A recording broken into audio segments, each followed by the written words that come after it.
연간 자료를 가지고 한번 해봤어요. 그래서 그걸 간단히 설명을 드리고, 그리고 여러분들이 분기 자료를 가지고 추정을 할 때 주의해야 될 점이라기보다는 여러분들이 가능한 분은 한번 그렇게 했으면 좋겠다는 내용을 간단히 설명을 드리고, 그리고 강의를 마치도록 하겠습니다. 오늘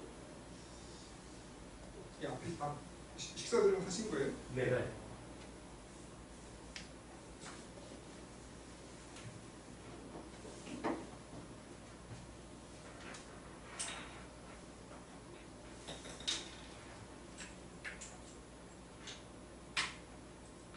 다시 한번 간단히 기말고사, 기말 과제죠. 과제와 설명을 드리면, 제가 전력 엑셀 파일이라는 거를 올려드렸어요. 거기 보면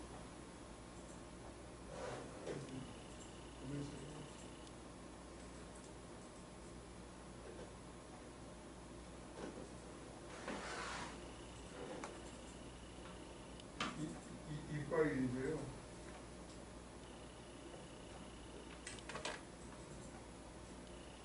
이 파일을 보면 자료가 분기 자료하고 연간 자료 두 개가 다 되어 있는데, 여러분들은 분기 자료를 가지고 한번 추정을 해보시는데, 전력 소비 함수를 추정하는, 우리 제가 예를 항상 보여드렸던 거니까, 근데 제가 그냥 자료만 이렇게 드리고 구체적인 시기나 이런 거는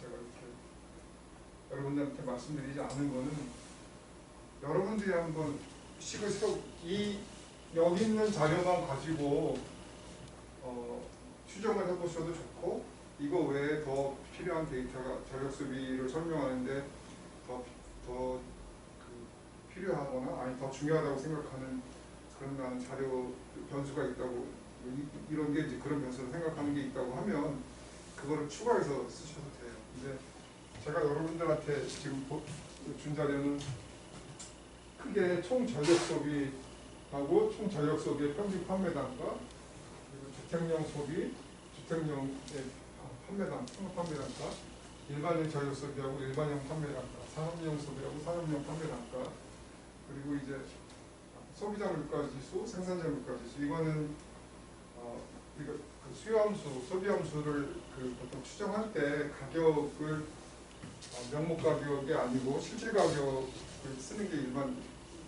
이제 그렇게 실질 가격 써야 되기 때문에, 그래서 그거 실질 가격을 사용하다가 이제 저렇게 가격 지수 두 개를 해놓고, 소득과 관련된 거로는 GDP를 하나 놓고, 또 하나는 산업생산지수도 추가를 했어요. 이거는 GDP를 써보시든지 산업생산지수를 쓰시든지, 산업용 전력소비 함수를 추정할 때는 알아서 좋은 거 택해서 쓰시고, 남방도일, 영광도일 이 두 개의 자료를 넣었어요. 그래서 남방도일은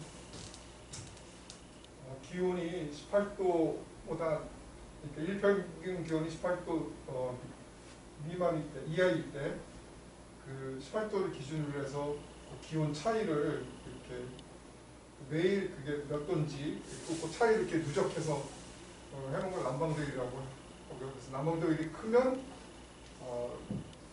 평균 기온이 낮아서 난방을 더 많이 해야 될 필요가 있다는 걸 의미하는 거죠. 이게 4.5, 여기 2006년 1월 3분기에 4.5라는 거는 일평균 기온이 거의 18도였다는 거예요. 분기 내내. 그러니까 큰 차이가 없는 거죠. 근데 1분기에 1384 이렇게 돼 있다는 거는 18도하고 매일 평균 기온이 차이가 컸다는 거죠.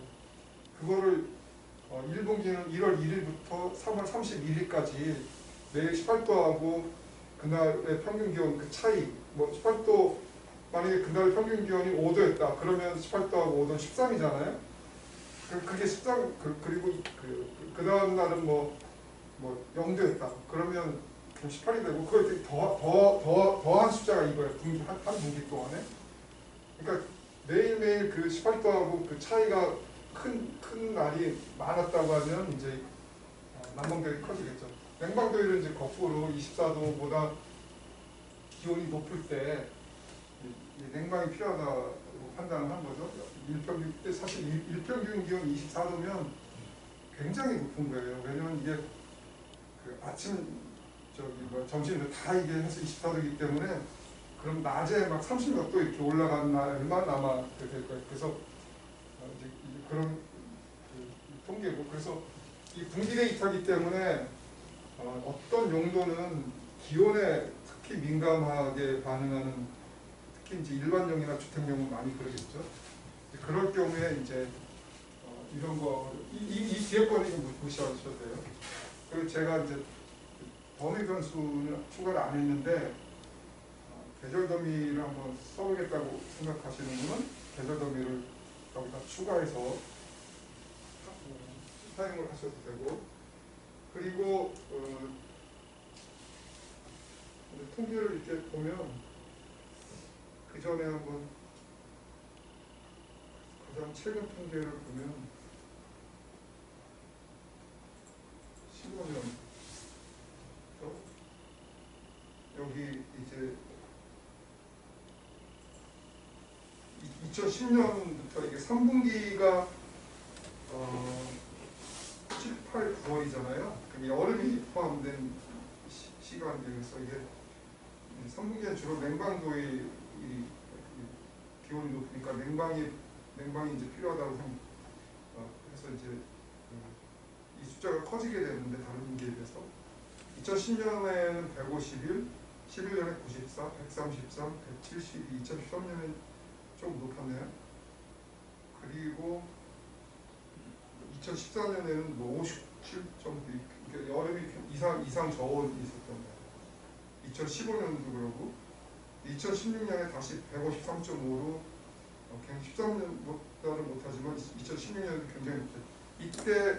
이때가 누진요금 그 문제 심각하다고 온갖 언론에서 정부 한전 욕할 때거든요. 그래서 이제 그 덕분에 누진요금이 이제 그 연말에 개편이 됐죠. 그리고 2017년은 조금 좀 시원해졌고, 2018년이 역대 2위인가 하는 더웠던 때라고 했잖아요. 이게 냉방도율이 205.5로 역대 1위가 94년이었어요. 94년. 그때 진짜 어마어마하게, 저는 그때는 더 더운 데 있었는데 텍사스에 우리 집사람이 그때 한국에 나와 있어가지고, 그때 2094년에는 에어컨이 그렇게 많이 보급되지도 않았었던 당시거든요. 그래서 엄청 고생을 했던, 그때가 이거보다 아마 더 높았을 거예요. 그리고 19년, 20년은 굉장히 이제 20년 시원했던 걸로 나오죠. 제가 통계를 한번 보면, 이게 주택용 소비잖아요. 여기 보시면 2020년 3분기는 냉방비율이 작잖아요. 상대적으로 기온이 높지 않았다는 거예요. 그죠? 그런데 이 주택용 전력 소비 이거 한번 보시면, 옛날 거부터 보면 이거 2004년에 보면 이제 여기 1분기하고 3분기를 비교해 보면 3분기가 약간 높기는 한데 1분기하고 3분기 차이가 그렇게 많이 안 돼요. 때로는 이제 1분기가 더 많을 때도 있어요. 이쪽으로 가볼까요? 3분기가 많네. 이게 사실은 1분기 1, 2, 3월이라고 그래서 그런 건데 사실 그 1월 그 월간 소비를 놓고 보면 1월하고 8월을 비교해 보면 1월 소비가 훨씬 더 많아요. 겨울에 난방용으로 사실은 그 저녁 소비하는 게 많거든요. 난방용뿐만 아니라 겨울에는 또 이제 그 의외로 그 사람들이 신경을 안 써서 그러는데 가습기 돌리고 하면 그거 전력 소비도 굉장히 많이 나와요. 그래서 그 어떤 우리나라 그 가정에서 누진 요금에 대해서 사실 굉장히 민감하게 반응하는 시기는 여름이거든요. 에어컨 때문에 사람들이 에어컨이 전기를 엄청나게 많이 소모하니까 여름에 전기요금이 굉장히 많이 난다고 해가지고 여름에는 굉장히 민감하게 그 전력 소비 반응을 하는데 오히려 겨울이나 이럴 때는 사실 전력 소비가 더 많은데 좀 에어컨 같은 그런 그 소비가 많은 기기를 쓰지 않으니까 오히려 좀 둔감해가지고 실제 소비는 훨씬 더 겨울이 더 많죠. 근데 그래서 여러분들 한번 나중에 이 데이터를 한번 쭉 보세요. 근데 이제 재미있는 게 이게 2018년이 역대 두 번째로 더워서 3분기 전력 소비가 굉장히 높잖아요. 이 겨울 1분기에 비해서 엄청나게 크게 높죠. 다른 예를 들어서 2013년 보면 1분기는 17082, 3분기는 17530. 큰 차이가 없어요. 약간 좀 높을 뿐인데 2016년도 좀 더웠지만 좀 그렇게 뭐 아주 많이 3분기에 아주 많이 높지는 않았어요. 근데 2018년은 1분기에 비해서 이건 뭐 사실 1분기가 또 얼마나 추웠냐 이거랑도 상관이 있지만 하여튼 3분기가 굉장히 전력 소비가 증가하는 걸로 나타나죠. 이게 3분기 여름이 껴있는 3분기만 놓고 보면 2016년, 17년은 오히려 시원했는데 2016년에 비해서 냉방 비율이 더 적었는데 전력 소비가 더 많아졌죠. 그거는 이때 누진 요금이 확 낮춰지면서 사람들이 2017년에 조금 이제 테스트 써본 거예요. 근데 전기 요금이 낮았다, 뭐 그때 인하해준다 그런 얘기도 나오고. 이때 보니까 전기 요금이 에어컨 키우만 하거든. 18년 더우니까 그냥 에어컨 많이 쓰시는 거죠. 근데 그럼에도 불구하고 주택용 단가를 보면 더 낮아졌어요. 누진 요금이 적용되고 있다고 하면 전력 소비가 많으면 더 가격이 비싸져야 되는데 낮아진 거는 이때 누진 요금 완화된 그것도 있고 이때도 더우니까 한시적으로 요금 할인을 해줬어요. 그 영향이 여기 들어가 있는 거예요. 그래서 재밌는 거는 이거. 2020년 3분기. 2020년 3분기 아까 냉방도율을 보면 이게 88이 그러니까 2018년에 비해서 반도 안 돼요. 되게 굉장히 시원했어요. 근데 전력 소비는 주택용 전력 소비는 더웠을 때랑 같아요. 왜 그러겠어요? 코로나 때문에 사람들이 집에만 있었어요. 근데 여기 보면 산업용 소비 봐요. 이게 산업용은 오히려 감소했잖아요. 경기가 안 좋으니까. 일반용은 어떻게 됐나 봅시다. 일반용도 19년에 비해서 작고 20년에 비해서 훨씬 작죠. 그죠? 그러니까 일반용이라는 건 뭐 보통 이제 상가나 뭐 이렇게 회사 건물 그런 데 쓰는 거예요. 여기는 냉방도율이 낮아지니까 확실히 전력 소비가 줄었는데 주택용은 전력 소비가 훨씬 더 증가했죠. 연간으로도 이런 거는 그 해의 어떤 기온으로 설명이 안 되고 소득으로 설명이 안 되잖아요. 그럴 때 쓸 수 있는 변수가 뭐예요? 그럴 때 더미 변수 씁니다. 그래서 이렇게 보통 일개년도 더미 같은 거 이럴 때 써요. 연간 자료를 할 때는. 그래서 하여튼 제가 그 구체적인 수렴 수식을 놓고 그대로 하라고 안 하고 그냥 간단하게 추정해서 각 탄력성을 구해서 비교해보라고만 한 거는 그냥 여유가 되시는 분들은 이렇게 저렇게 한번 해보시라는 거예요. 데이터를 가지고. 그리고 대부분 여유가 안 되시겠지. 결국은 그냥 한번 해보시고 제가 가격 탄력성을 추정하라고 했어요. 아까 그거는 그냥 로 데이터예요. 가격 탄력성을 추정하려면 어떻게 해야 돼요? 요으로 바꿔야 돼요. 그거 과정을 한번 거치는 거, 그거는 이제 2016년 이것 때문에 주택요금 누진요금이 어떻게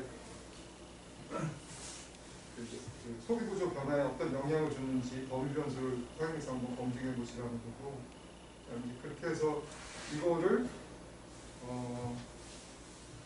여러분들 기말고사 끝난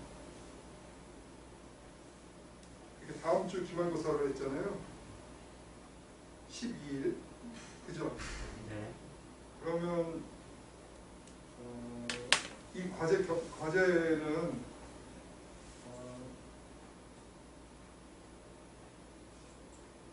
16일까지 제출 결과 그 정도면 되겠죠. 시험 끝나고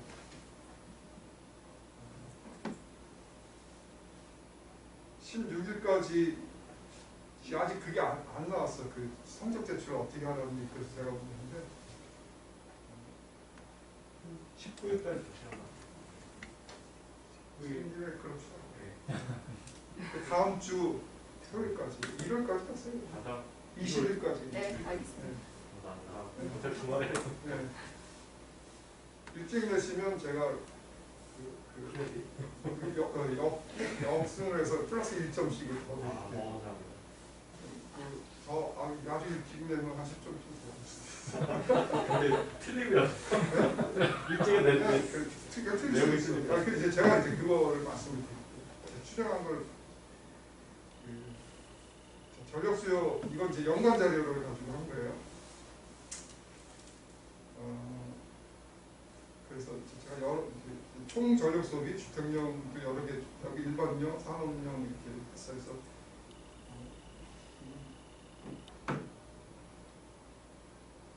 이것도 산업용이니까 이런 설명을 안 하고 왜 안 해놨지?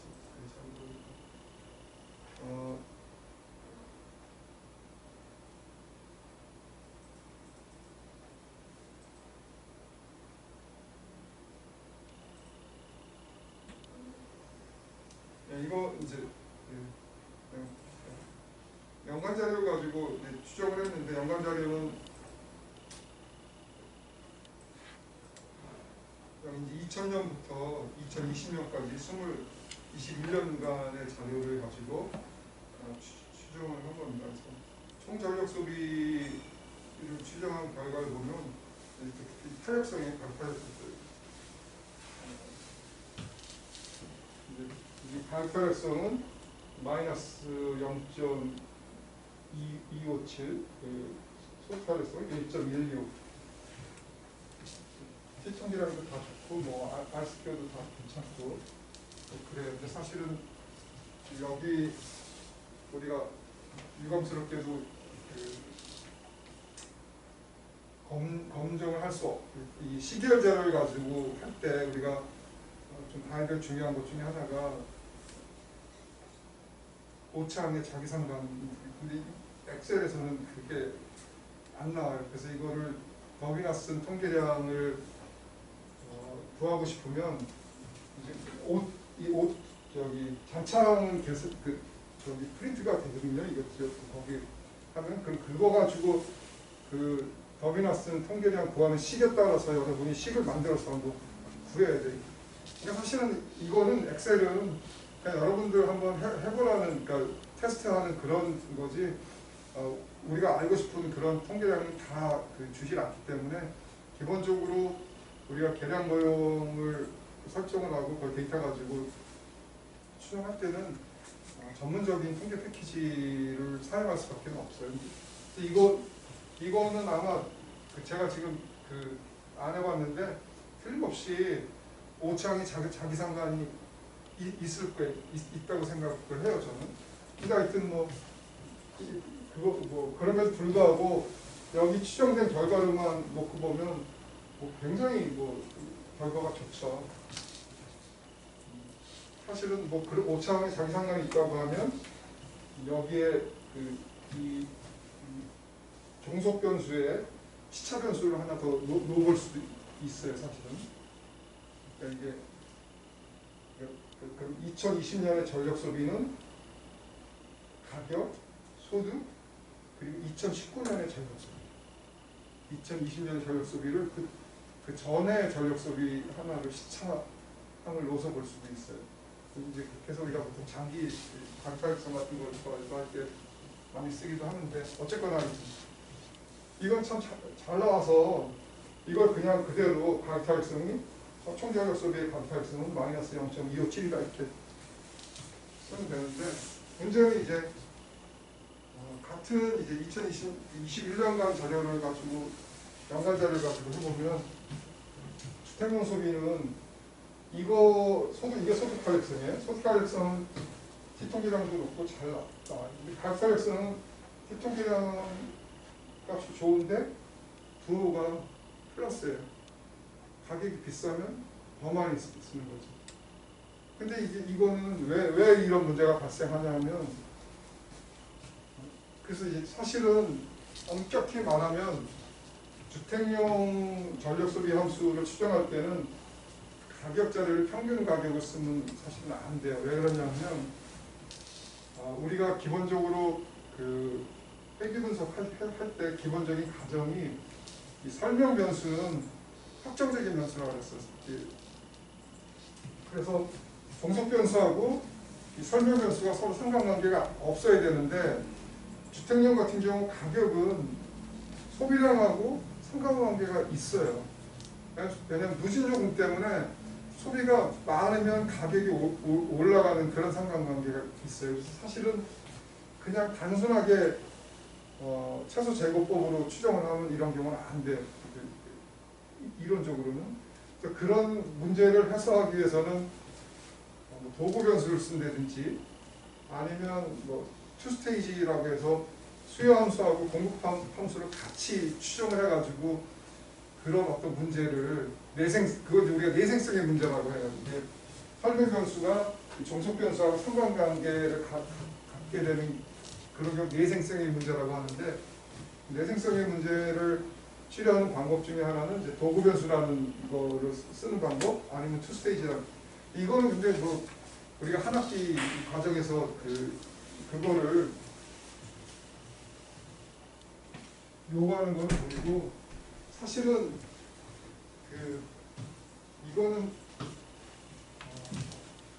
계량경제를 전공, 그러니까 박사학위 논문은 계량경제 이렇게 해서 쓴다고 하면, 근데 보통 이제 전공이 뭐냐 이렇게 하면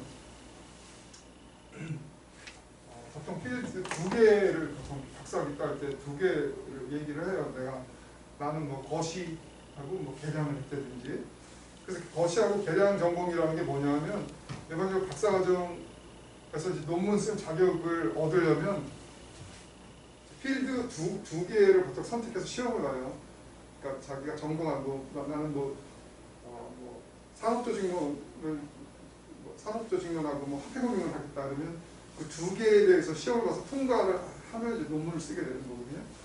그래서 경제학 박사학위 받은 사람이 나는 그냥 경제학 박사지만 구체적으로 안에 들어가서 그래서 그 안에서 뭘 전공했어 하면 보통 2개 정도 전공을 해요. 그건 자기가 이제 시험 본 분야를 하는데, 계량 계량 하나 하고 뭐 다른 거 뭐 산업조직을 했다든지 뭐 아니면 노동경제를 했다든지 뭐 그런 식으로 해서 하여튼 그렇게 그 계량 경제를 자기 전공한 필드로 하면 계량을 원투를 들어야 되거든. 아니 그러니까 계량 원투라는 게 보통 그 1학년 때는 기초 과목을 다 들어야 돼요.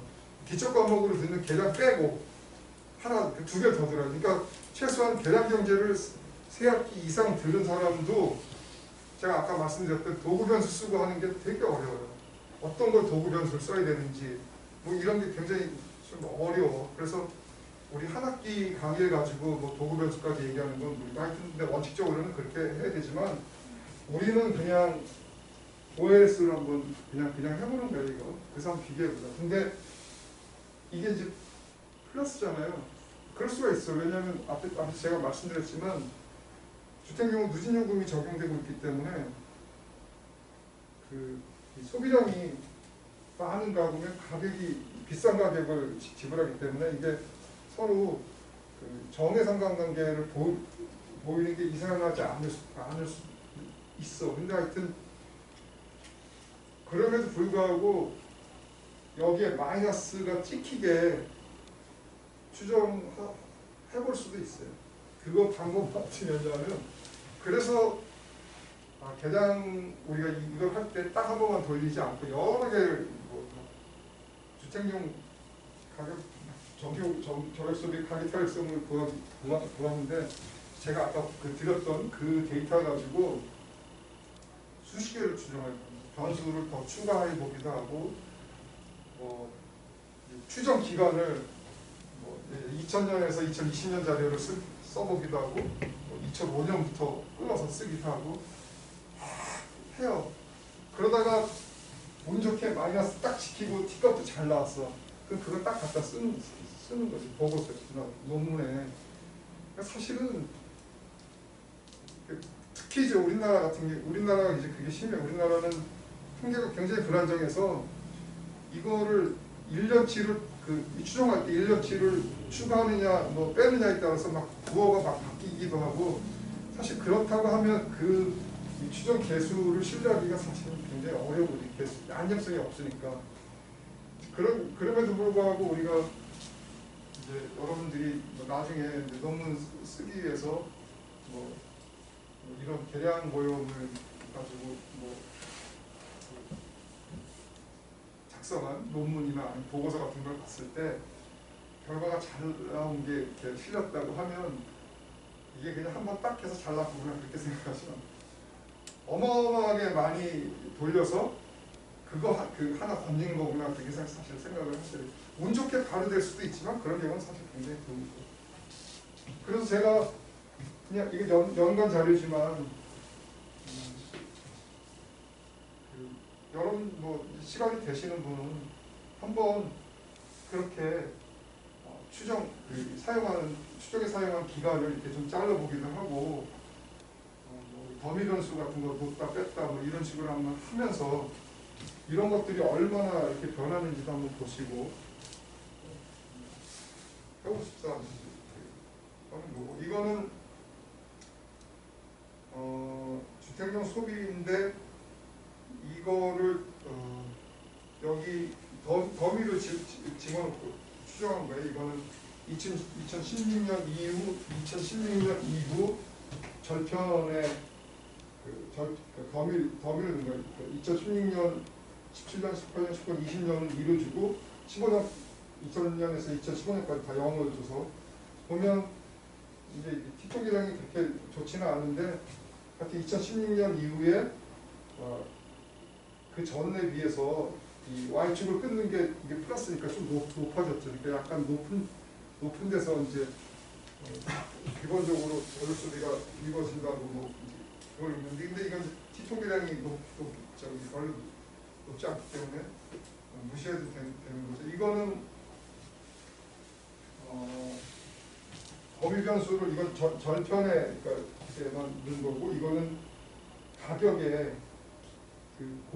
가격 2016년 그러니까 가격 변수 곱하기 2016년 이후 더미를 곱해서 구조 변화가 가격 구조 변화가 있는지 본 거예요. 보면 이것도 T통계량, 이 부호는 마이너스 나왔는데 T통계량이 별로 안 좋아서 뭐 구조 변화가 있다고 얘기하기가 좀 애매하죠. 그러니까 이런 식으로 넣었다 뺐다 뭐 기간 저는 이제 여러분들한테 그냥 한번 보여드리기 위해서 그냥 기간을 고정시켜서 했는데 하여튼 뭐 그래서 사실은 이거는 이제 일반용 소비 추정하는 건데요. 일반용은 굉장히 결과가 좋죠. 발달세 마이너스 0.3, 전체보다 훨씬 더 가격에 민감하게 반응하는 걸로 나오고, 소득 타격성도 굉장히 잘 나오고, 안스케어도 다 좋은 것 같아요. 제대로 잘 수정된 것 같아요. 산업용은 이렇게 가격이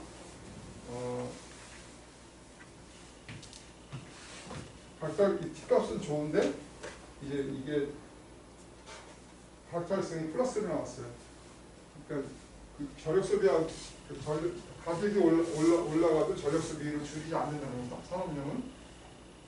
근데 우리가 사실은 경제 이론에 따르면 가격이 오르면 소비를 줄여야 되는데도 불구하고 그렇지 않게 추정이 되는 거죠. 근데 이거 T값이 높아서 이게 산업 생산 지수를 가지고 해서 그런 거 아닌가. 이건 GDP로 바꿔서 했는데 그 결과는 큰 차이가 없어요. 근데 GDP로 바꾸니까 T통계량이 별로 안 좋죠. 근데 산업용 같은 경우는 사실 이 전력 소비가 산업용에서의 어떤 전력을 이런 에너지 말고 어떤 다른 뭐 원재료 이런 소비는 사실 파생수예요. 생산을 그러니까 생산을 많이 하면 이 가격에 상관없이 무조건 투입물은 인풋은 많아질 수밖에 없어요. 그러니까 이건 일반적인 최종재로서 일반용 전력 소비나 주택용에서 쓰는 거랑 좀 약간 성격이 다른 거예요. 왜냐하면 여기는 기업의 목적은 이윤을 극대화하거나 뭐 다른 목적에 의해서 생산에 중심을 두고 활동이 되는 거고, 생산을 많이 하다 보면 지금 오더가 많이 들어서 생산을 많이 해야 되는데 전기요금 비싸다고 뭐 생산 안 하고 그럴 수는 없는 거 아니에요. 그러니까 좀 약간 다 파생수요이기 때문에 약간 좀 수요 형태가 다르기 때문에 이제 뭐 이렇게 플러스로 나오는 것도 우리가 사실은 이상한 거가 아니라고 볼 수도 있는데, 하여튼 이론에서는 그게 수요함수일 때 각각성이 많이 났으니까 그래서 이거는 이제 사람마다 다 의견이 갈리는 건데, 앞에서 제가 말씀드렸듯이 근데 사실은 학술 논문 같은 거 쓸 때는 이 앞에 이 부호가 경제 이론에서 얘기하는 거하고 다른 부호가 나오면 사실 잘 채택이 잘 안 되는 경우가 많아요. 그래서 어떤 수단 방법을 가리지 않고 이 부호를 이론에서 요구하는 거랑 맞춰주는, 그래서 이제 사실 실리는 논문들이 있는데, 저는 좀 생각이 달라요. 이게 아니면 안 나온다고 해야지, 그거를 뭐 이렇게 저렇게 해서 한 100개쯤 돌려가지고 하나 잘 나온 거 가지고 그렇다 이렇게 하는 거는 어떻게 보면 그 일종의 사기일 수도 있어요. 그게. 그래서 저는 이제 논문은 뭐 그렇다 치고 보고서 쓸 때는 보고서 쓸 때도 많은 사람들이 이제 그 부호를 경제 이론하고 일관성 있는 부합되는 부호를 맞추기 위해서 어떻게 뭐 하고 안 나오면 뭐가 상당히 문제 있는 것처럼 그렇게 얘기하면 저는 그냥 안 나오면 안 나오는 대로 그냥 리포트 빼라. 그럼 데이터가 이론이 얘기하는 거랑 다르다고 얘기를 하면 되는 거지, 안 나오는 걸 억지로 만들 필요는 없다고 이제 얘기를 하는데, 그럼에도 불구하고 분기 데이터 가지고 한번 플러스가 나온 거는 어떻게 한번 해보면 마이너스가 되는지 한번 여유 있으신 분들은 한번 해보세요. 이건 이제 연관 자료 가지고 한 거고요. 그리고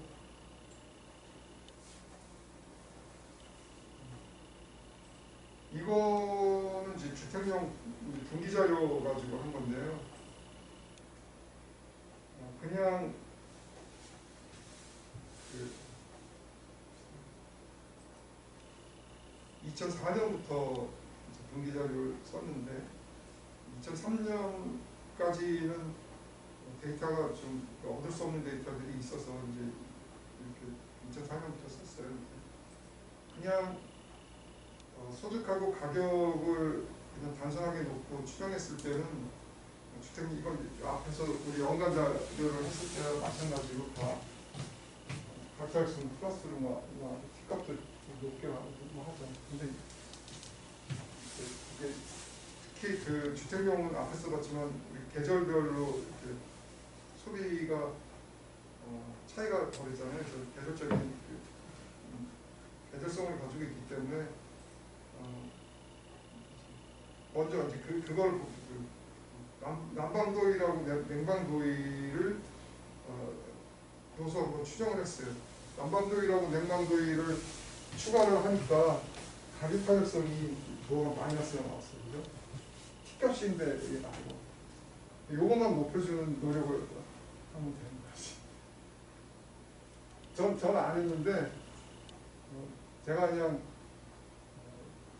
T값이 좋은 마이너스 값을 갖는 이거를 만들 수 있을 것 같아요. 해보면 조금 노력을 하면 하여튼 마이너스가 나올. 근데 냉방도일, 난방도일 집어넣으니까 이거 T통이랑도 다 좋고 추정 결과 훨씬 더 개선이 되잖아요. 하여튼 이거는 주택용 소비는 계절적인 그런 어떤 특징을 가지고 있기 때문에 냉방도일, 난방도일이라는 건 그 계절적인 어떤 특징을 잡아주는 설명해주는 변수 중에 하나잖아요. 얼마 더워서 냉방용 소비가 필요하다, 더 추가로 필요하다, 아니면 난방용 소비가 추가로 필요하다, 그런 거를 설명해주는 변수이기 때문에. 근데 만약에 냉방도일, 난방도일을 쓰지 않고 이거는 이제 더미 변수를 썼어요. 더미 변수 쓰니까 이게 가기타역성은 그냥 값이 플러스인 상태에서 T통이랑 별로 안 좋고 더미 변수는 이게 1, 2, 3분기일 거예요. 4분기를 기준해서 1분기하고 3분기는 뭐 T통이랑도 다 좋아. 근데 요거는 좀 별로 이제 2분기 거는 이제 T통이랑 나쁘긴 한데 더미 변수는 그냥 대충 이렇게 하면 그냥 다 그냥 써요. 그냥 무시하고.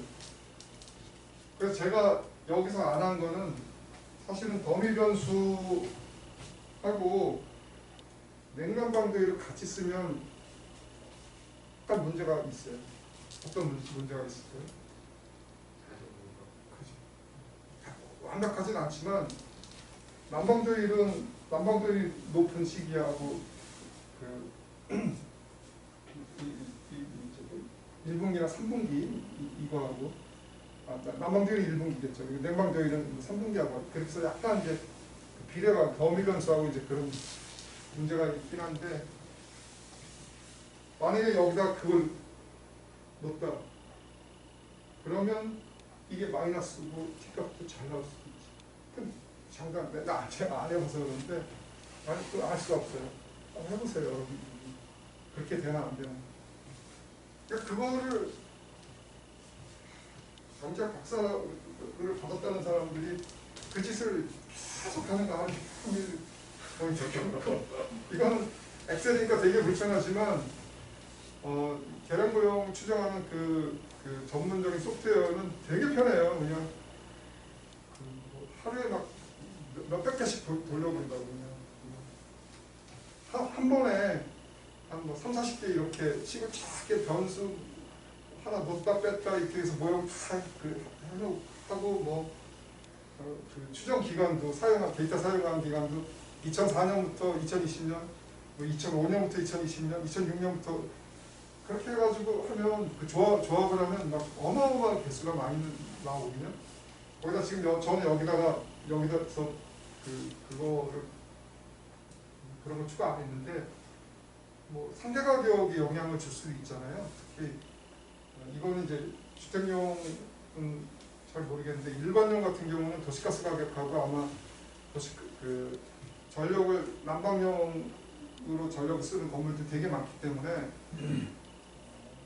도시가스 가격하고 굉장히 밀접하게 관련을 맺을 수도 있어요. 사실은 그러니까 뭐 그런 것도 놓다 뺐다 뭐 해보면 진짜 어마어마하게 많은 결과가 얻게 되고 그 중에서 이제 흠결이 없는 거 하나 뽑아가지고 보고를 하는 거예요. 그러니까 사실은 우리는 그것만 그 사람이 리포트한 결과만 놓고 보니까 아 그렇다고 생각을 하는데 자기가 막상 하면 잘 안 나오는 경우가 대부분 거죠. 그러면 이제 막 그렇게 해보는 거예요. 그래서 그렇다는 걸 말씀드리고, 예. 그래서 제가 이제 이거 할 때 여유가 생기신 분들은 한번 이렇게 저렇게 한번 해보시라 그 말씀을 드리는 겁니다.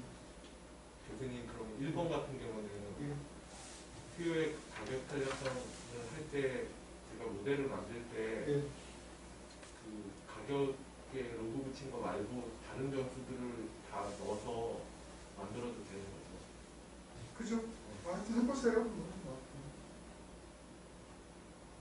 근데 뭐 연구소 계신 분이나 그런 거 관심이 나이들 계신 분들은 사실 별 관심 없을 수 있어요. 근데 나중에 이제 이거는 이제 우리가 그냥 테스트 하면서 한번 해보는 거지만 여러분이 뭐 진짜 석사 논문을 쓸 때 한번 해봐 뭐 간단한 모형을 한번 돌려보겠다 했을 때 생각을 이제 머릿속으로 생각할 거 아니에요. 뭐 미시경제 배우면서 뭐 이렇다고 하니까 그러면 뭐 이렇게 추정하면 뭐 추정치가 마이너스로 나와야 되는데 막상 해보면 자기 생각한 거랑 달리 부호가 안 나올 수가 있어. 그러면 큰일 났다 이렇게 해서 이거 안 되겠다 그렇게 하지 마시고 다양하게 한번 시도를 해보는 거예요. 제가 앞에서 말씀드렸던 여러 가지를 시도를 해보고 또 안 되면 뭐 어쩔 수 없는 거지만 해보면 되는 거죠. 근데 이제 그때 하다가 잘 안 되면 저한테 연락을 하세요. 제가 도와드릴게요. 만약에 실제로 이런 거를 가지고 논문을 쓰시겠다 생각했을 때 하다가 잘 안 되면 어떤 의도를 가지고 어떤 자료로 어떤 모형을 설정을 해서 추정을 하는데 뭐 어떻다 그런 내용을 위해서 저한테 간단하게 적어서 보내주시면 제가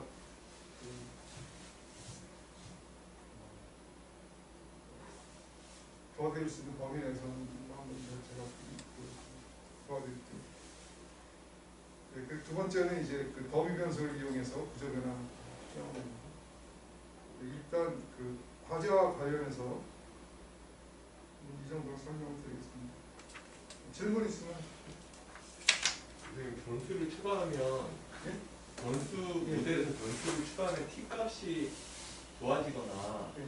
아니면 그 T값이 변수를 추가했을 때 T값이 좋아져야 되겠죠. 그러니까 예를 들면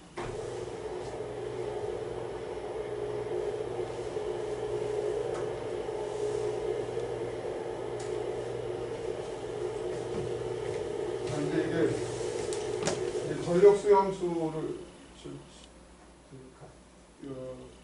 탄력성을 구하는 거니까 다 로그로 일단 변화시키는 거라고 합시다. 그러면 이게 전력 소비라고 해요.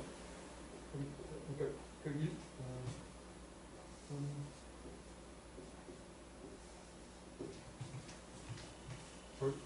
전력 소비는 이게 소득을 Y로 합시다. Y하고 소득 가격 그리고 뭐라고 할까 기타 변수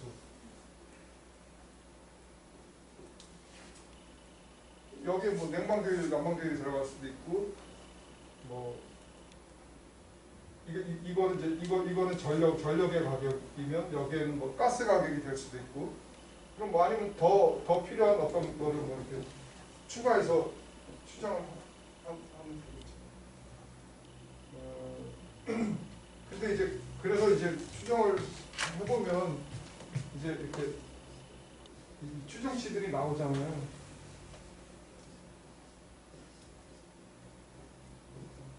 추정치들이 이렇게 나오고 여기에 이제 T값이 나오고 뭐 P밸류는 뭐 T값만 있어도 되고 P밸류는 안 해도 되지만 근데 내가 이게 가장 기본적으로 추정해야 될 거고 나는 여기에 뭐 가스 가격을 뭐 추가했다. 그래서 하나 더 추정을 했더니 이 추정치가 이렇게 나오고 이게 근데 뭐 이게 1점 뭐 T값이 0 뭐 얼마밖에 안 된다. 그럼 이거는 사실 별 의미가 없는 거죠. 그러면 이것저것 해서 이거를 뭐 이 T값이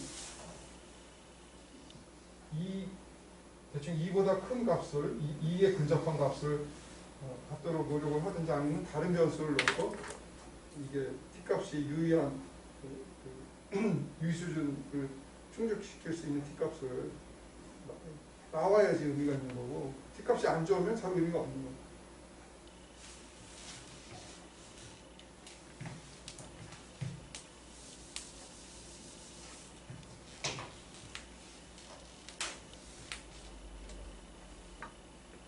네, 그 질문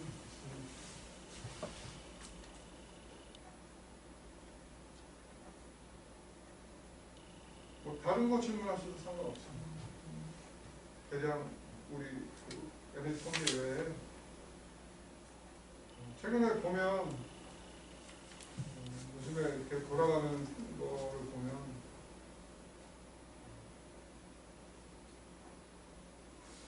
사실 너무 불투명한 게 너무 많아요. 왜냐면 이 정부가 지금 1년밖에 안 남아서 정부가 추진하는 정책이 다음 정부에서 계속 개선될 거라고 확신이 안 들거든요. 대표적인 게 두산중공업 주가가 어마어마하게 올랐잖아요. 저희 방금 점심시간에 그 얘기했거든요. 사실은 주가를 얘기했을 때 제가 그 12,000 얼마였을 때 사라고들 많이 했거든요. 두중뿐만이 아니고 그러니까 하여튼 묻어두면 돈이 된다. 근데 그거는 원자력 지금처럼 이번 정부처럼 원자력 안 하는 시기 계속되지는 않을 거라는 이게 밑에 깔리는 거예요. 사실 두중이 그렇게 되는 거는 요즘 SMR 뭐 얘기가 나오고 해서 그것 때문에 올라가는 것처럼 얘기를 하지만 물론 잘하는 그런 식으로 받아들일 수도 있지만 기본적으로 정권이 바뀌면 원자력을 없애지는 않을 거라는 생각을 사람들이 많이 하는 거예요. 그게 깔려있어요. 그리고 원자력을 하지 않고 탄소를 줄일 수 있는 방법이 현실적으로 없다 생각하는 거예요.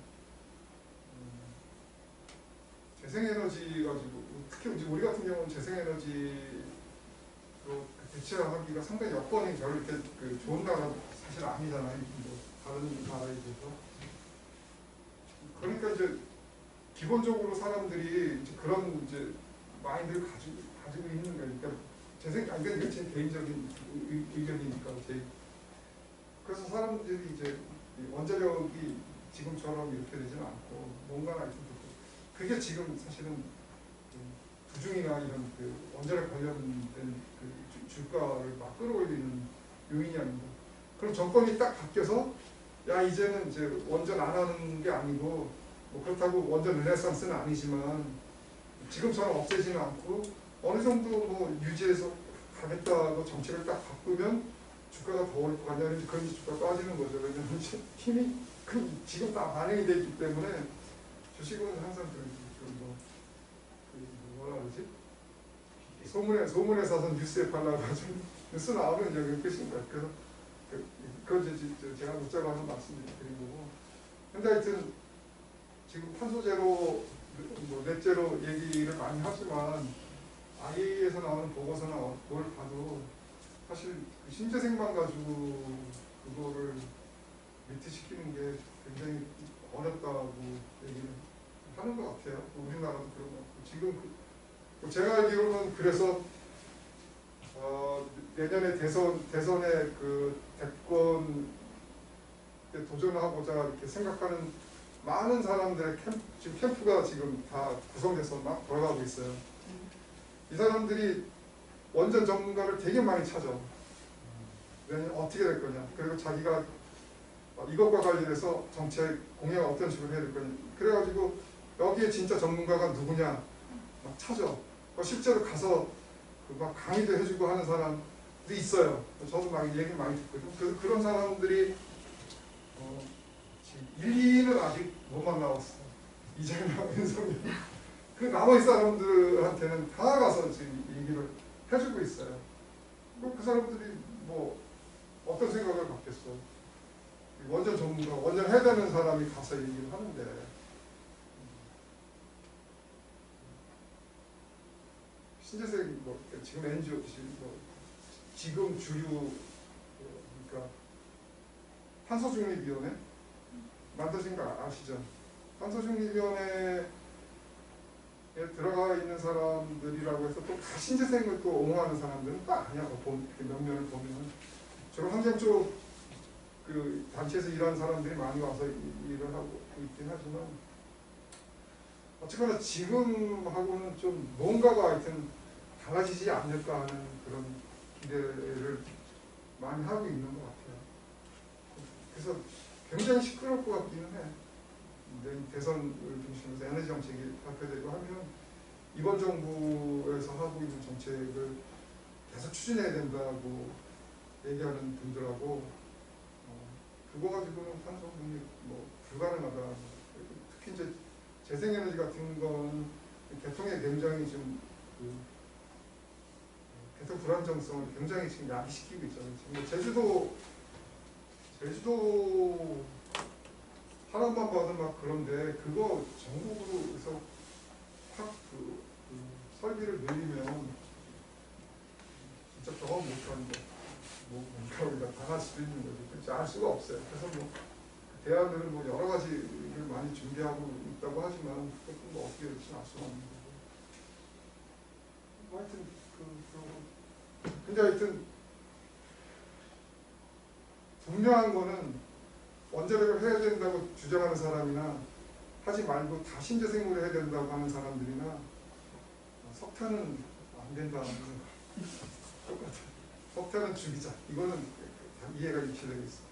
석탄은 죽이는데 원자력이 좀 그 역할을 좀 맡아야 된다고 얘기하는 사람. 원자력도 같이 없애고 신재생으로 다 해야 된다. 그 차이만 있어요.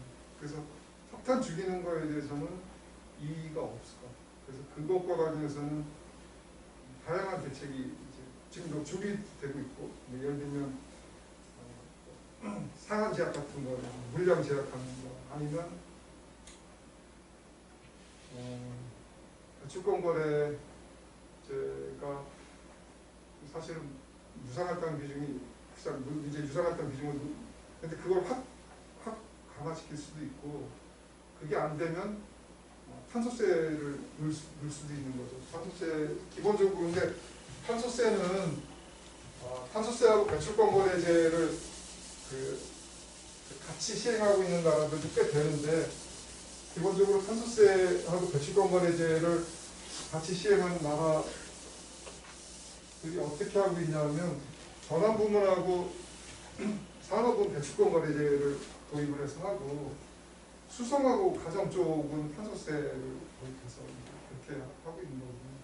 우리는 어떻게 될지 모르겠어요. 우리는 지금 그냥 무조건 탄소세를 다 모든 부분에 탄소세를 다 부과하는 거를 준비하고 있어요.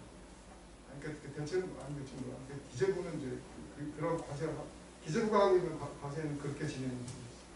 다 탄소세 부과. 내가 보기에는 그게 좀 아닌 것 같아요. 연화준이. 근데 그거를 맡긴 기재부도 사실은 뭔가 뭐 거기서 진짜 중요한 무슨 정책적인 아이디어를 얻기 위해서 하는 과제 준 것 같지도 않고, 하는 사람들도 내가 보기에는 별 생각 없이 막 해가지고 그거 잘 될 것 같지가 않고 나섰는데, 그냥 나중에 BH에서 야 준비하고 있어 그러면 이렇게 준비하고 있으면 그거 그냥 그런 거 정도밖에 안 되는 것 같아요. 돌아가는 거 보면 너무 좀 뭐랄까 이렇게 체계적이지 않은 식으로. 근데 어쨌거나 온실가스 배출과 관련해서는 기업에 계신 분들도 고민을 많이 할 수밖에 없을 것 같아요. 이건 정부가 바뀌어도 굉장히 그쪽은 강조할 것 같기는 하더라고요. 다 하여튼 원전을 주장하는 사람, 반대하는 사람 모두 다 필요하다고 얘기를 하니까. 석탄은 이제 진짜 좀 이제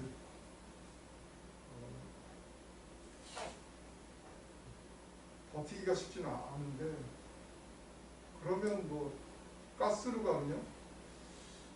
근데 가스도 사실은 대안은 아니잖아요. 온실가스 배출과. 그래서 가스를 주력 업종을 하는데도 준비는 좀 하셔야 되는 거 아닌가. 전력도 사실 마찬가지예요. 전력은 잘 모르겠어요. 어떻게 될지.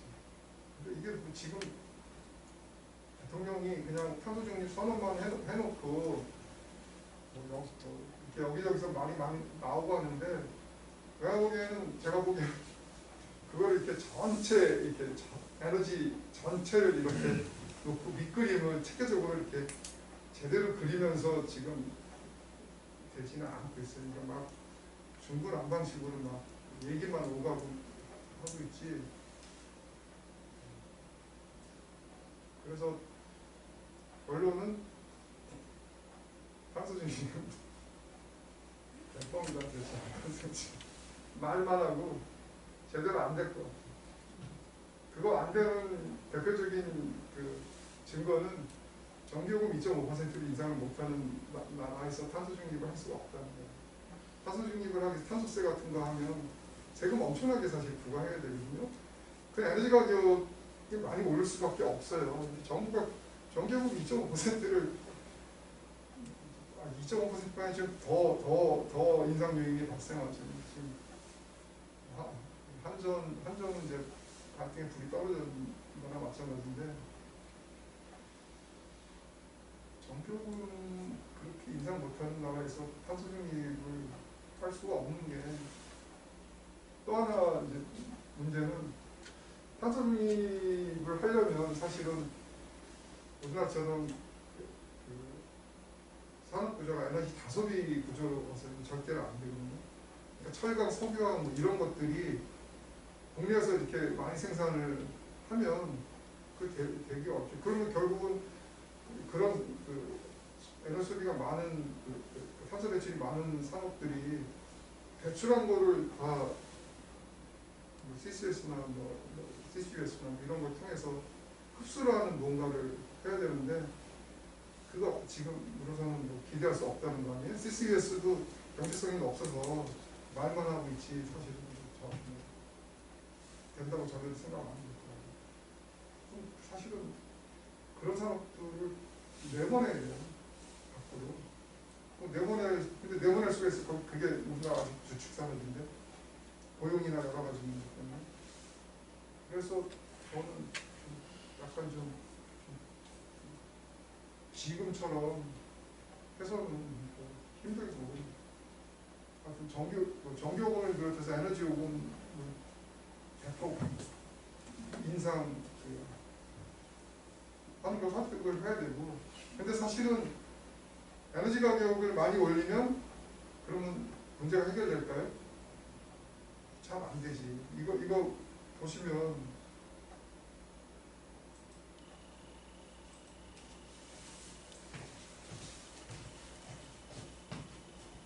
불가피성이 되게 낮잖아요. 에너지소비. 가격을 10% 올려야 전력소비 2.5%밖에 못 줄이잖아요. 근데 만약에 전력소비를 25%쯤 줄여야 된다. 넷제를 하기 위해서. 그럼 가격을 100% 올려야 된다는 얘기거든요. 그걸 할 수 있겠어. 어느 정부가 할 수 있겠어. 그거는 이번 정부뿐만이 아니라 그런 걸 해야 된다고 나는 기꺼이 국민들 설득해서 이걸 뭐 하겠다고 하는 정부도 어렵죠. 가격 조정만 가지고 탄소를 줄일 수 있는 거는 한계가 있어. 그래서 물량 규제도 사실은 보완적으로 필요하고 다른 규제도 사실은 여러 가지가 필요한 거죠. 근데 지금처럼 그냥 선언만 하고 뭐 위원회나 구성하고 하는 정도는 사실 더 어려운 거예요. 굉장히 넷제로라는 게 사실은 국민들이 그거를 받아들일 수 있도록 굉장히 공을 들여서 설명하고 노력을 하지 않는 이상 사실은 그러니까 지금 돌아가고 있는 건 그렇습니다. 이런 얘기 여러분들 업무하는데 얼마나 도움이 되실지 모르겠지만 하여튼 탄소 중립 위해서 하기 위해서 여러 가지 노력들이 진행되고 있는 것 같지만 실질적으로는 제대로 되고 있는 건 거의 없다. 그리고 이게 이제 정부가 점점 이제 임기 말로 가면 더 갈수록 더 그런 거 쉽지 않을 거고 사실은 탄소 중립 이거 먼저 중립은 아니지만 대폭 감축하겠다는 게 MB 때 나온 거잖아요. 그래서 녹색 성장위원회 해가지고 MB 때 막 엄청나게 야심찬 계획, 탄소 20몇 % 감축하겠다 막 선언하고 막 했잖아요. 해놓고 하나도 안 되고 있잖아요. 근데 그때 녹색 성장위원회가 얼마나 힘이 있는 위원회냐면 그 대통령 직속위원회인데 기재부 산업부 뭐 다 와가지고 산업부보다 훨씬 더 파워가 막강했어요. 에너지 정책과 관련해서는. 근데 지금은 탄소중립위원회 만들어놨지만 저게 환경부나 산업부보다 훨씬 더 막강한 권한을 갖고 뭐 할 거라고 기대되지가 않는 상황이기 때문에 실질적으로 잘 될 거 기대하기 좀 어렵지 않나. 그럼에도 불구하고 하여튼 아까도 제가 말씀드렸지만 원자력을 주장하신 사람들이랑 그렇지 않은 모두 하여튼 탄소를 줄여야 된다는 거에 대해서는 공감을 하고 석탄은 죽여야 된다는 건 다 공감을 하고 있기 때문에 석탄에 대해서는 대안을 만약에 관련된 뭐가 있다고 하면 마련해야 되지 않을까. 가스도 근데 사실은 대안이 아니기 때문에 그 부분에 대해서도 대비가 필요하다고. 원자력은 잘 모르겠어요. SMR은 원전 잘 아는 사람들 얘기로는 말도 안 된다는 얘기를 사실 많이 해요. 그거가 지금처럼 그렇게 대규모 원전을 대체할 수 있는 될 거냐? 그 사람이 잘 기술가가 잘 따라가지 못해서 불완전한 지식을 가지고 얘기할지는 모르지만 그런 대규모 원전을 대체할 정도 지금으로서는 아닌 것 같다 얘기를 많이 되지만 그래서 그 사람들 이제 원전 하는 사람들은 APR 청산 그런 거 자꾸 하는 사람들 굉장히 혼란스러운 시기인 것 같기는 해요. 그래서 여러분들 나중에 어느 쪽으로 논문을 석사 논문을 쓰실지 모르겠지만 이런 거 관련해서 이렇게 토픽 하나 잘 잡으시면 재미있는 논문을 많이 쓸 수 있을 것 같아요. 이제 질문 있으면 하시고 아니면 그냥 이번 학기 연예 통계 강의 이걸로 마치도록 하겠습니다. 질문 받고 편한 아무거나 질문하시면.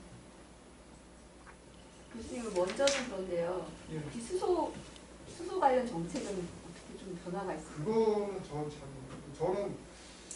저는 기본적으로 그건 약간 좀 의심을 하고 왜냐면 이게 정부가 수소 관련된 정책을 띄운 게 작년이잖아요. 재작년인가? 작년 근데 사실은 에너지 기본 계획을 수립할 때 수소 경제 얘기가 하나도 안 나왔어요. 그때까지 그러다 에너지 기본 계획이 이제 수립될 때 그 과정을 보면 이제 뭐 전문가들 그룹이 있고 그 그룹이 이제 그 제시한 안을 토대로 정부가 이제 그 기본 계획을 짠 거거든요. 그래서 엄청나게 회의를 많이 했어요. 저도 굉장히 많이 들어갔었거든요, 회의를. 수소 경제에 관해서 한 번도 제대로 논의된 적이 없었어요.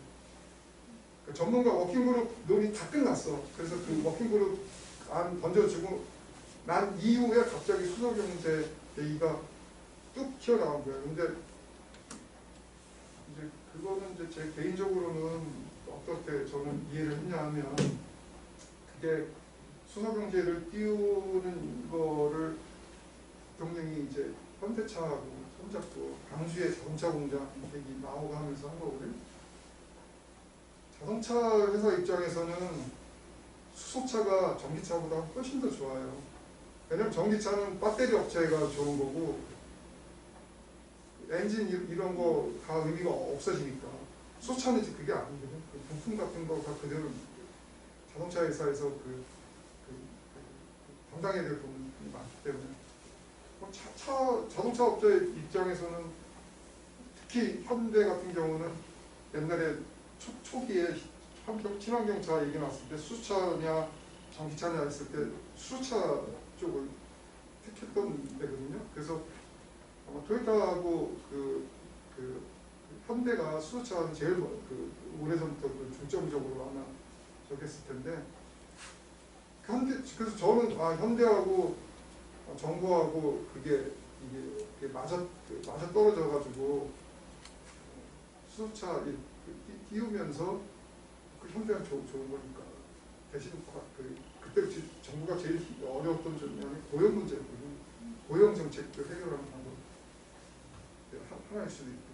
그래서 들어오면서 이제 얘기가 많이 됐는데 실제로 수소 경제가 굉장히 뭐 앞으로 전망이 좋을지 그건 전 잘 모르겠어요. 그쪽 전문가가 아니라서 누가 나한테 어디서 보냈더라고. 어제 수소 경제와 자문해주고 시간당 250분 주겠다고 했어요.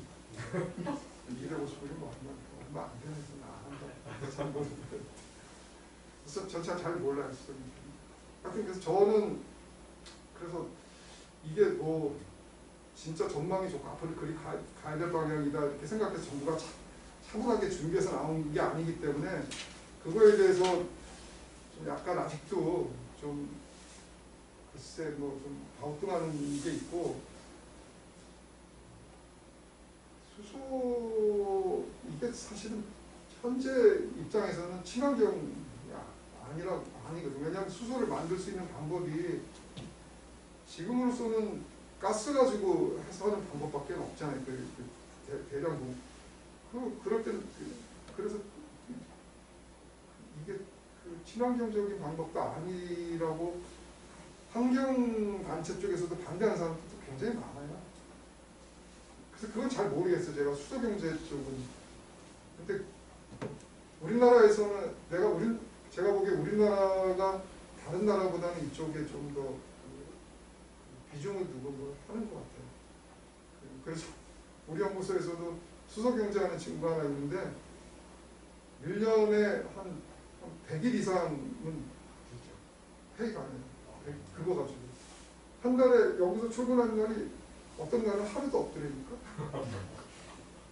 대외활동, 뭐 어디 발표, 뭐 무슨 위원회 참석, 발표, 뭐 출장 뭐 이렇게 해가지고 있고.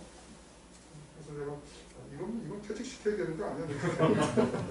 근데 사실 우리나라에서는 지금 그쪽이 굉장히 좀 다른 나라에 비해서는 논의가 활발하게 잘 되고 있는 것 같아요. 근데 실제로 그쪽이 앞으로 전망이 좋고 그거는 저는 잘 모르겠어요. 그럴 수도 있지. 근데 저는 잘 모르겠고 다만 저는 우리나라에서 시작한 동기는 약간 좀 순수하게 못한 데서 시작한 게 아닌가 하는 것도 사실. 왜냐면 갑자기 나온 거기 때문에. 애기번에는 수소 그거 들어가 있는데 그거는 워킹그룹에서 한 거와 별도로 그냥 나중에 정부가 그냥 갑자기 만들어 집어넣은 거기 때문에 좀 그래요. 잘 모르겠어요. 아직 우리나라 전문가들이 그렇게 사람이 많지 않아요. 특히 경제 쪽에서는 그거 제대로 알고 있는 사람이 그렇게 많지 않아요. 우리 연구원에 김재경 박사라고 그 친구가 많이 하는데 모르겠어요. 에너지 상대 가격에 따른 예. 전력 수요 변화 이런 연구들이 좀 많이 돼요. 그러니까 우리나라가 좀 특이하게 전기요금을 계속 고정시켜 놨잖아요. 2013년 이후로 한 번 정도 있었거든요. 그러면 사실은 상대 가격이 되게 중요한 변수 같은데 그거에 따라서 그런 연구가 많지는 않고요. 제가 지난번에 그 도시가스 그 구조변화 상대가 있었잖아요. 근데 사실은 필요하긴 하죠. 저도 이제 그런 거를 추정해보곤 했었는데 그게 사실은 통계를 만드는 게 사실은 좀 어려워서 그런데 전체 총 에너지를 가지고 제가 우리 앞에서 총 전력 소비 했듯이 이제 총 전력 소비, 총 전력, 가스, 석유, 전력, 가스, 석유 이게 제일 중요하고 탄.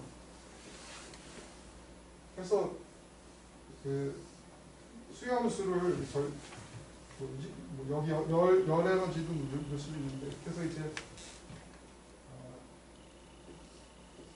뭐 여기에 이제 다 들어가는 거예요. 뭐 전력 가격, 가스 가격, 뭐 석유 가격, 뭐 석탄 가격, 열 에너지 가격, 그리고 뭐 소득, 뭐 이런 식으로 해서 추정하는 방법이 있어요. 근데 이제 어떤 추정이냐면 SER 방법이라고 해서 이거는 넌리니어로 여러분들 전력 소비 이렇게 해서 이건 이제 일반 함수형태인데 이제 구체적인 함수형태는 좀 복잡하거든요. 그럼 여기에 이제 그 오차항이 나오잖아요. 여기 전력 여기는 가스의 오차항이 나올 거고 여기에는 석유의 오차항, 여기에는 석탄의 오차항, 여기에는 열에너지 오차항. 근데 에너지 소비라는 게 완전 전력 소비가 가스나 뭐 석유나 석탄하고 완전 독립적이지 않잖아요. 그래서 이 오차항이 다른 에너지 이거와 연관이 있다고 보는 거예요. 그래서 이거를 전력 수요함수 하나만 추정하는 게 아니라 이거를 동시에 추정하는 거예요. 그래서 그거 보통 디맨드 오브 시스템 이퀘이션에서 이제 전력 그러니까 소비 체계 뭐 이런 식으로 해서 하는 거거든요. 그런 거를 추정하는 함수가 무슨 뭐 트랜스로그라는 것도 있고 또 뭐 로짓 그 시각 함수도 있고 여러 가지 있어요. 그러니까 저는 이제 이거 가지고 좀 몇 번 했는데 그러면 자기 가격 탄력성뿐만이 아니라 교차 가격 탄력성 그러니까 상대 가격 뭐죠? 전력은 뭐 가스하고 뭐 보완제인지 아니면 대체제인지 그런 가격 탄력성, 교차 가격 탄력성 다 그런 하는데 이거를 사실은 보통 이제 부문별로 해서 이런 수요 함수를 추정을 하는데 왜냐하면 이게 보통 이렇게 연구하는 사람들은 뭉뚱그린 것보다 부문별로 더 소비 형태가 다르기 때문에 그래서 이걸 뭐 산업 사실은 건물 수송은 뭐 이거 잘 안 하고 산업하고 건물에 대해서는 확인하는데 이 건물 쪽 산업은 데이터가 만들기가 쉬운데 건물은 좀 이게 우리나라 그 에너지 통계가 건물이 이게 이제 주로 일반 이게 가정 부문, 산업 부문, 공공 기타 이렇게 나눠지거든요. 근데 에너지 소비가 이게 제대로 이게 분류가 안 된 통계들이 많아요. 그러니까 무연탄 같은 거는 전체 소비는 있는데 가정 부문, 산업 부문에서 어떻게 이게 구분이 잘 안 돼 있어요. 이걸 묶어서 이제 건물로 해서 추정을 하기도 하는데 사실은 가정용하고 산업용하고는 소비엔트가 좀 다른데 이거를 한꺼번에 묶어서 하는 것도 좀 애매하기도 하고 그래서 그럼에도 불구하고 한 연구들은 있어요. 맞아요. 그리고 해볼 만도 하고 산업 부문은 상대적으로 좀 활발하게 돼 있고요. 산업 같은 경우는 업종별로도 이제 이런 식으로 하는 것들이 있어요. 사실은 상대 가격을 고려를 하는 게 맞죠. 특히 어떤 부문 소비량에 따라서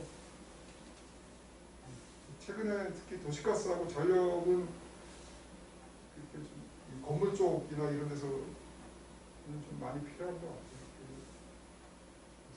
산업 쪽도 모르겠네요. 그런 부분들에 대한 연구가 사실은 또 진행도 많이 돼야 되고 왜냐하면 지금 뭐 건물 부문에 탄소세를 도입하는 논의도 많이 이루어지는데 이게 어떤 식으로 할 것이냐, 뭐 예를 들어 도시가스, 그러니까 가스에는 탄소세를 부과하는데 그럼 전력에는 탄소세를 어떻게 부과할 것이냐 이게 좀 어렵잖아요. 전력에 탄소세를 부과하는 게 아니라 발전 연료에 탄소세를 부과합니다. 발전 연료에는 이미 배출권 거래제를 시행하고 있는데, 근데 문제는 이제 배출권 거래제 유성활당 비중이 너무 작기 때문에 그냥 그거 그대로 놔두고 가스에만 탄소세를 과다하게 부과하면 소비가 가스에서 전력으로 더 급격하게 넘어올 수도 있죠. 일반용 같은 경우는. 그럼 그게 바람직하냐 그런 문제가 있죠. 전력 소비가 늘면 또 재생에너지만 가지고 하고 쉽지 않죠. 여러 가지 어려움들이 많아서 그런 거에 대해서도 연구가 많이 돼야 되겠죠. 관심 있으면 해보세요. 네, 또 질문. 한 해 동안 재미없는 강의들 수업 많이 했고요.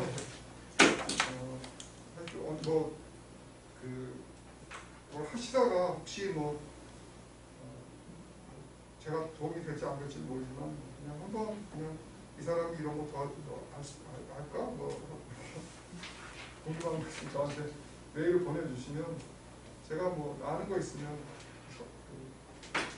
답해드리고 주변에 이런 거 쉽게 대답할 사람이 있다고 하면 그 사람 통해서라도 제가 도와드릴 테니까 너무 어렵게 생각하지 마시고 필요하면 연락 주시기 바랍니다. 네, 수고하셨습니다.